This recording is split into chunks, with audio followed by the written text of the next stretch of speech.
अस्सलामुअलैकुम। मैं नाज़िया इस्माइल शेख। हालाँकि मुझसे कुछ गलती नहीं हुई है, फिर भी मेरा आदमी मुझे तलाक देना चाहता है। रीज़न ये है कि मेरा भाई वहाँ से मोबाइल लेके आया था।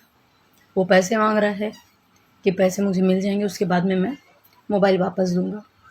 मेरी कुछ बात नहीं है उसमें, लेकिन मैं जो हक़ की बात कर रही हूँ, उसके लिए मेरे आदमी को ये लग रहा है कि मैं मेरे घर वालों की तरफ से बोल रही हूँ, खाली इसलिए मेरा आदमी मुझे तलाक दे रहा है। मैं तलाक नहीं चाहती, मैं एक ही आदमी के साथ अपनी ज़िंदगी बिताना चाहती हूँ। इसके लिए मैं तलाक नहीं दे सकती, लेकिन अपनी जान दे सकती हूँ। तो मेरे मरने के बाद में कोई किसी को तकलीफ़ ना दे, मेरे बच्चे की हिफाजत करे, उसका अच्छा ख्याल रखे, उसे पढ़ाए लिखाए बड़ा करे, उसको ध्यान दे। लेकिन मैं तलाक के मामले से नहीं गुजर सकती। मैं अपना रिश्ता बचाने की पूरी तरह से कोशिश कर चुकी हूँ, लेकिन मैं नहीं बचा पा रही। मेरा आदमी इस बात पे अड़ा हुआ है कि वो मुझे तलाक देगा, और मैं इसकी वजह से किसी को तकलीफ देना नहीं चाहती, इसलिए मैं ये कदम उठा रही।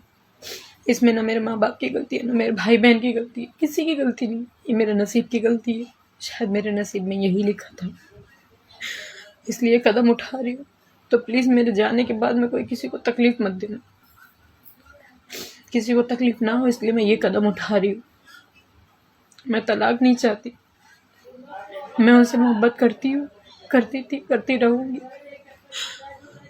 मैं अगर जा रही हूँ दुनिया से तो अल्लाह से दुआ करना कि मुझे जन्नत मिले। मैं एक की होके रहना चाहती हूँ, 10 की नहीं, क्योंकि जिनकी एक शादी होती है उनकी इज्जत होती है, जिनकी 2-4 हो जाती है उसकी इज्जत नहीं होती। मैं अपने माँ बाप को परेशान नहीं करना चाहती, किसी को कुछ तकलीफ नहीं देना चाहती। मैं इसके लिए कदम उठा रही हूँ। आज मेरे आदमी का गुस्सा इतना बढ़ गया है कि वो अपने 1.5 साल के मासूम बच्चे के लिए भी नहीं सोच रहा है। वो कह रहा है बच्चा मुझे दे दो, लेकिन मैं बच्चा देने के लिए तैयार नहीं हूँ। तो कहता है बच्चा अपने पास रखो। एक बच्चा छोड़ चुका हूँ तो इसे भी छोड़ सकता हूँ।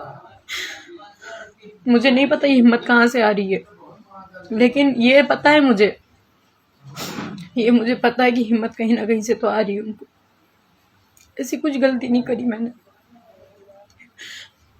3.5 साल के अंदर माँ बाप से इतनी बात भी नहीं हुई मेरी। मैंने मेरे आदमी की इज्जत ना घटे इसके लिए मैंने मेरे माँ बाप से बात तक नहीं करी, लेकिन उस आदमी को ऐसा लगता है कि सारी गलती मेरी है।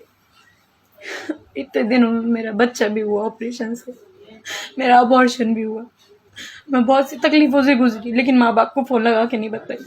सिर्फ इसलिए नहीं ताकि मेरे आदमी की इज्जत में कुछ कमी ना आ जाए। आज वही आदमी मेरी फिक्र नहीं कर रहा है कि मैं मरूं या जीऊं, उसको कुछ फिक्र नहीं है।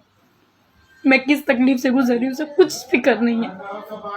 उसे सिर्फ फिक्र है तो अपनी औलाद की फिक्र है। अच्छी बात है, औलाद की फिक्र होनी चाहिए, लेकिन बीवी भी कुछ होती है यार।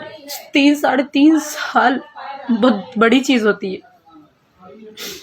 मैं ये दर्द नहीं बर्दाश्त कर सकती। मुझे माफ करना अगर कुछ गलती हुई हो तो, सबसे माफी मांगती हूँ। अगर कुछ भी गलती हुई है तो माफ करना, दिल में मत रखना, क्योंकि अब मैं वैसी नहीं रही कि मैं दिल की बातें किसी की जान सकूं या किसी के दिल पे लगी हुई बातें मैं मिटा सकूं। बस इतना ही कहूंगी, मुझे माफ करना। मैं जो कदम उठाने जा रही हूँ ये सिर्फ मेरे नसीब का है, शायद मेरी जिंदगी यहीं तक थी। बस मेरे बच्चे की हिफाजत रखना, बस मेरे बच्चे का ख्याल रखना, और हो सके तो दुआ में भी याद रखना। अल्लाह हाफिज, अलविदा। मेरे लिए दुआ करना मेरे हक में।